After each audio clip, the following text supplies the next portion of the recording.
ताजियादारी पर सरकार सियासत न करे, हुसैन सिर्फ एक ही समुदाय के नहीं थे।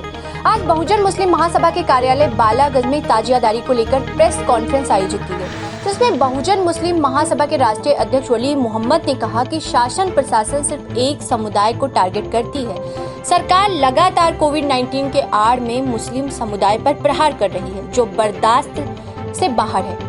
आपको बता दें कि ताजियादारी सदियों से चलती आ रही है। इस्लाम के मुताबिक इस्लाम का पहला महीना मुहर्रम, और इस महीने में इस्लाम के पैगंबर मोहम्मद के नवासे इमाम हुसैन 10वीं मुहर्रम को शहीद कर दिए गए थे, जिसको लेकर शिया सुन्नी समुदाय के लिए पूरे महीने मजलिस करते हैं। लेकिन कोविड-19 के चलते इस साल सरकार कह रही है कि मजलिस और जुलूस न निकाले जाए, जिस पर बहुजन महासभा से लखनऊ जिला अध्यक्ष सलमान मंसूरी ने कहा, अगर सरकार अपनी नीति नहीं सुधार करती तो सरकार को भुगतना पड़ सकता है और हम लोग डरने वाले नहीं हैं। वहीं मंसूरी ने कहा कि सरकार के खुद के काम होते हैं तो कोविड-19 जैसी बीमारी उन्हें नहीं असर करती, लेकिन जब बात मुस्लिम की आती है तो कोविड-19 एक बड़ी बीमारी बन जाती है।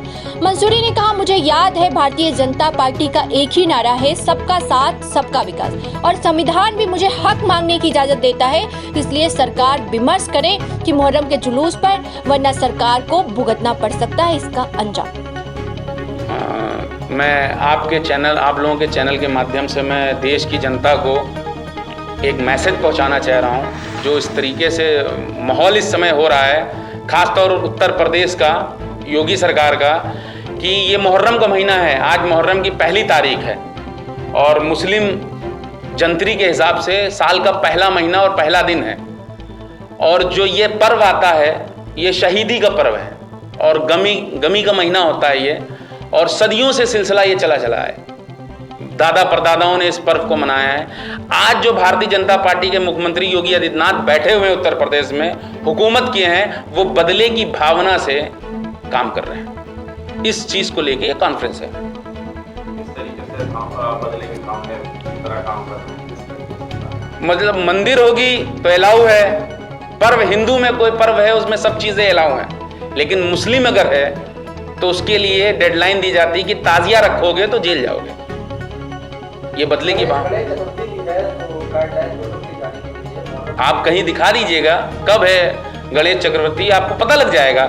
सबसे पहले मुहर्रम पढ़ ली है, अभी इससे पहले रक्षाबंधन था, उससे पहले बकरा ईद थी। बकरा ईद में कितनी शक्ति थी वो आप खुद जान सकते हैं, और रक्षाबंधन में क्या था वो भी आपको मालूम है। आप लोगों से कुछ छुपा नहीं है ये। हमारी मांग, सबसे पहले मांग है कि जिस तरह हम पर्व मनाते थे शांतिपूर्वक तरीके से, उसी तरह मनाएंगे, और सोशल डिस्टेंसिंग का पालन करते हुए हमें परमिशन देनी चाहिए कि हम ताजियादारी कर रहे थे, करते रहेंगे, सबीले कर रहे थे, करते रहेंगे, मजलिसें कर रहे थे, करते रहेंगे। अगर सरकार आपकी मांग नहीं पूरी करे तो आप क्या करेंगे? इसका खामियाजा भारतीय जनता पार्टी और खासतौर योगी आदित्यनाथ को बहुत जल्द भुगतना पड़ेगा। ये ताजियादारी के भी 2-3 दिन पहले सरकार द्वारा जो गाइडलाइन जारी हुई है, वो गाइडलाइन आप देखिए, उसमें भेदभाव की गाइडलाइन है। इसमें गणेश चतुर्थी का जो त्यौहार है वो कुछ अभी उसमें कुछ समय बाकी है, लेकिन इन्होंने दोनों जो गाइडलाइन जारी कर दी 4-5 दिन पहले, और इसमें मुहर्रम पहले पड़ रहा है। और हमारा शिया सुन्नी हजरात जो भी है इसमें इस पर्व को दोनों मिल के मनाते हैं। आज पहली बार ऐसा किसी सरकार ने किया है कि हमारे जो त्यौहार आ रहे हैं, जो मुस्लिम त्यौहार आते हैं, उन पर रोक लगा रहे हैं। अब ये बताएंगे कि हमको क्या करना है, कौन सा त्यौहार मनाना है। अब इनकी गाइडलाइन से हम चलेंगे। अब आप हमारे इस्लाम में अब इंटरफेयर करने लगे हैं, और हमारे मौलाना साहब कलवे जवाद साहब जा रहे हैं कमिश्नर साहब से मिलने, 2-2 घंटे उनको बैठाया जा रहा है। क्या चाहती है सरकार? और जो अपना काम होता है तो उनको बुलवाते हैं, सूबे के मुख्यमंत्री जी फोटो खिंचवाते हैं, चुनाव का टाइम होता है उनको बुलवाते हैं, उनको यूज़ करते हैं। अब इस समय उनको क्यों नहीं मिल रहा है कोई अधिकारी उनसे? देखिए, हम करने वाले, हम तो चाह रहे हैं कि कुछ ना हो, हम ये चाह रहे हैं कोई विवाद ना हो, भेदभाव ना करे सरकार, क्योंकि इनको मुख्यमंत्री सिर्फ हमारे हिंदू भाइयों ने नहीं बनाया, इनको शिया हजरात ने भी वोट दिया, सुन्नी हजरात सबने मिलकर मुख्यमंत्री बनाया। तो ये भेदभाव ना करें, सौतेला विवाह एक धर्म के साथ ना करें, सोशल डिस्टेंसिंग का ख्याल करके उसमें हम लोगों को त्यौहार मनाने का इजाज़त दी जाए, और उसको पूरा शिया हजरात सुन्नी मिलकर मनाएगा, कोई ऐसा विवाद नहीं होगा। और अगर आप नहीं मानते हैं तो मजबूरन आगे हम लोगों को मुख्यमंत्री आवास तक की जाना पड़ेगा।